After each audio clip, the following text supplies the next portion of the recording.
నమస్కారం. నా పేరు కేతిరెడ్డి జగదీశ్వర్ రెడ్డి. తమిళనాడు తెలుగు యువశక్తి వ్యవస్థాపక అధ్యక్షుడిని, అంతేకాకుండా Telugu film producers council of Andhra Pradesh అధ్యక్షుడిని. ఈ జానీ మాస్టర్ వ్యవహారం అయితే ఏమి, అదేవిధంగా గతంలో ఇలాంటి ఆరోపణలు చాలా కూడా చలనచిత్ర పరిశ్రమలో అయితేమి, ఇతరత్ర ఈ ఐటీ రంగంలో అయితేమి, అదేవిధంగా బ్యాంక్ సెక్టార్లో అయితేమి జరుగుతున్నాయని చెప్తున్నారు. దీనికి ఏంటంటే, మారుతున్న సమాజాన్ని బట్టి ఇప్పుడు ఉన్న వ్యక్తులు ఆ రకంగా బిహేవ్ చేస్తున్నారు కాబట్టి ఆడవాళ్ళపై ఈ లైంగిక దాడులు ఎక్కువైనాయని చెప్పవచ్చు. దీనికి నేను కోరేది ఏంటంటే, రేవంత్ రెడ్డి గారిని ఒక విన్నపం చేస్తున్నాను.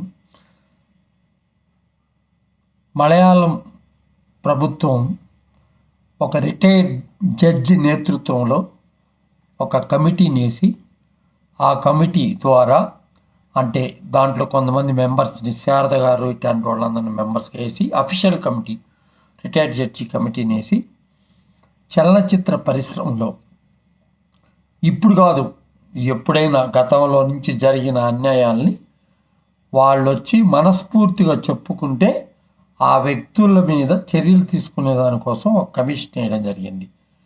అటువంటి కమిషన్ వేసి కొన్ని చట్టాలు చేసి, షూటింగ్ జరిగే స్పాట్లలో అయితేమి, అదేవిధంగా వర్క్ స్పాట్లు అయితేమి, ఇతరత్ర ఎక్కడ కూడా సీసీ కెమెరాలు కంపల్సరీ ఉండాలా అని చెప్పేసి రూల్స్ పెట్టాల్సినంత అవసరం అయితే ఉంది.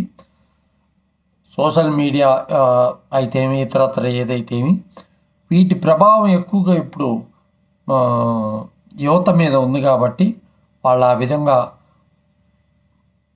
వాళ్ళ ఈ రకంగా కూడా ప్రవర్తిస్తున్నారని చెప్పవచ్చు. దీన్ని మనం అందరం కూడా, మానవ సమాజం అందరం కూడా ఖండించాల్సినంత అవసరం అయితే తప్పకుండా ఉంది. దీనికి పరిష్కార మార్గం అనేది కొంతమంది వ్యక్తులు చేసినంత మాత్రాన జరిగిపోయేది ఏముండదు. ప్రభుత్వాలు దీనికి తగిన విధమైన చట్టాలు అయితే ఏమి, ఇతరత్ర అన్నీ కూడా తీసుకురావాల్సినంత అవసరం ఉంటుంది. ఈరోజు మన ఉదాహరణకు చెప్పాలంటే, జానీ మాస్టర్కి కేంద్ర ప్రభుత్వం బెస్ట్ కొరియోగ్రాఫర్ అవార్డు ఇచ్చింది. ఇప్పుడు వారిపైన ఇక్కడ పెట్టిన కేసులు చాలా, ఆ సెక్షన్లు చాలా నేరం చాలా పెద్ద నేరం చేసిన సెక్షన్ల కింద పెట్టున్నారు. ఒక్కొక్క సెక్షను రేప్ అయితే ఏమి, ఇతరత్ర అదే అన్నీ కూడా, అన్ని సెక్షన్లు కూడా చాలా బలమైన సెక్షన్లు పెట్టున్నారు. కాబట్టి రేపు అతని ప్రతిభని గుర్తించి అక్కడ ఉన్న కేంద్ర ప్రభుత్వం ఒక అవార్డుని అనౌన్స్ చేసింది. ఆ అవార్డు కూడా కమిటీ కూడా ఈ కేసు విచారణ ముగించే వరకు ఆ అవార్డు కూడా డిస్ట్రిబ్యూషన్ ఇవ్వకూడదని, దాన్ని ఆపాలని, అదేవిధంగా ఆయనకి ఏ రకమైన సినిమా ఛాన్సులు లేకుండా చర్యలు చేపట్టాలని సినిమా అసోసియేషన్, డ్యాన్సర్ అసోసియేషన్ అయితేమి, అదేవిధంగా ప్రొడ్యూసర్ల సంఘం అయితేమి ఒక నిర్ణయం తీసుకోవాల్సినంత అవసరం అయితే తప్పకుండా ఉంది. ఇలాంటి మనం జరిగినప్పుడే మాట్లాడుకుంటున్నాం, కానీ వీటికి శాశ్వత పరిష్కారాలు అనేవి కేవలం మనం కూర్చొని మాట్లాడినంత మాత్రాన కాకుండా ప్రభుత్వం యొక్క ఇన్ఫ్లుయెన్స్ దీనిపైన ఖచ్చితంగా ఉండాల్సినంత అవసరం అయితే ఉంటుంది.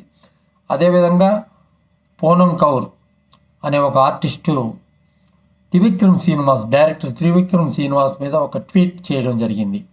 ఆ ట్వీట్ సారాంశం ఏంటంటే, నన్ను త్రివిక్రమ్ శ్రీనివాస్ గారు హింసించారు, దానిపైన నేను కంప్లైంట్ ఇచ్చినప్పటికి కూడా ఎవరు కూడా దాన్ని గుర్తించడం లేదు అని చెప్పడం జరిగింది. అమ్మా, నువ్వు కేవలం బొంబాయిలో కూర్చొని ట్విట్టర్ ద్వారా వేదికగా చేసుకునే కంటే నువ్వు ఇక్కడికి వస్తే మేమందరం కూడా నీకు సహాయం చేసేదానికి సిద్ధంగా ఉన్నాం. ఎంత పెద్ద వ్యక్తులైనా కూడా మహిళ పట్ల విచక్షణారహితంగా నడుచుకోకూడదు అనేది అందరి ఉద్దేశం. మేము సమాజహితంగా పనిచేస్తాము. సమాజహితంగా ఉండే కార్యక్రమాలని ఎక్కువగా కూడా మేము చేపట్టడం జరుగుతుంది. సినిమా వాళ్ళు డ్రగ్స్ అన్న కేసుని సుప్రీంకోర్టులో వేసి ఈరోజు దానికి ఒక నిర్దేశకత్వాలు, అదేవిధంగా రాష్ట్ర ప్రభుత్వం అయ్యే విధంగా, రాష్ట్ర ప్రభుత్వాలు అయ్యే విధంగా సుప్రీంకోర్టు గైడ్ లైన్స్ కొన్ని రిలీజ్ చేసి, ఈ విధంగా సమాజహితంగా ఉన్న కార్యక్రమాల్లో మేము ఇన్వాల్వ్ అవుతుంటాం కాబట్టి మీకు ఎటువంటి ఆ రోజు శ్రీరెడ్డికి మేము రక్షణగా ఉండి శ్రీరెడ్డికి రక్షణగా ఉన్న ఆ తర్వాత పవన్ కళ్యాణ్ గారిని పర్సనల్గా తిట్టిన కారణంగా ఆ వ్యవహారంలో మేము శ్రీరెడ్డితో ముగించాము. ఆ తర్వాత బిగ్ బాస్లో కూడా క్యాస్టింగ్ కౌచ్ గురించి అక్కడ క్యాస్టింగ్ కౌచ్ నేపథ్యంలో జరిగిన వ్యవహారం మీద కూడా స్టిల్లో కోర్టులో కేసేసి రన్ చేస్తున్నాము. మీ అందరికీ అండదండలుగా ఉంటాము. మహిళ అనే దానికి ఎప్పుడు కూడా అన్యాయం జరగకూడదని మా ఆశయం. ఆ ఆశయం కోసం మేము పనిచేస్తాం. ఇప్పుడు పూనం కపూర్ని నేను రిక్వెస్ట్ చేసేది ఏంటంటే ఇలా ట్విట్టర్లో కాకుండా నువ్వు నేరుగా వచ్చి నీకు జరిగిన అన్యాయాన్ని చెప్తే ఏ పోలీస్ ఆఫీసర్ దగ్గర పోవాలనుకుంటే ఆ పోలీస్ ఆఫీసర్ దగ్గరికి వెళ్దాము. అదేవిధంగా జరిగిన దానికి ప్రూఫ్లు ఎక్కడో దగ్గర జరుగుంటాయి, ఏదో ఒక హోటల్కో ఎక్కడికో కూడా పోయింటారు కాబట్టి ఫుటేజ్ తీయడం చాలా ఈజీ, అవన్నీ చేయొచ్చు. అదేవిధంగా ఇప్పుడు చలనచిత్ర పరిశ్రమలో షూటింగ్లు జరిగే ప్రాంతాల్లో ఈ వ్యానిటీ వ్యాన్లు వచ్చినప్పటి నుంచి ఇట్లా మహిళల మీద కొంచెం ఈ లైంగిక వేధింపులు ఎక్కువ అయిపోయినాయి అనమాట. ప్రతి ఒక్కరు మగవాళ్ళలాగా ఒక షూటింగ్ దగ్గరికి వెళ్తే ఒక 10-20 వ్యానిటీ వ్యాన్లు ఉంటున్నాయి. అవి ఎందుకు ఉంటున్నాయో ఎవరికి అర్థం కావట్లా. మేము కూడా 40 సంవత్సరాల నుంచి చలనచిత్ర రంగంలో ఉన్నాము. ఆ చెట్ల కింద అప్పుడప్పుడు మహానటులంతా చెట్ల కిందే కూర్చునేవాళ్ళు. కానీ ఇప్పుడు ఏందో ఒక షాట్ కాగానే వచ్చేసి వ్యానిటీ వ్యాన్లో కూర్చొని ఆడవాళ్ళతో అసకేసుకొని ఇవన్నీ చేసి ఇట్లా ఇండస్ట్రీ కూడా దీని గురించి ఆలోచించాల్సినంత అవసరం ఉంది. అర్హత ఉన్న వాళ్ళకి ఈ వ్యానిటీ వ్యాన్లు ఇవన్నీ ఇవ్వాలా.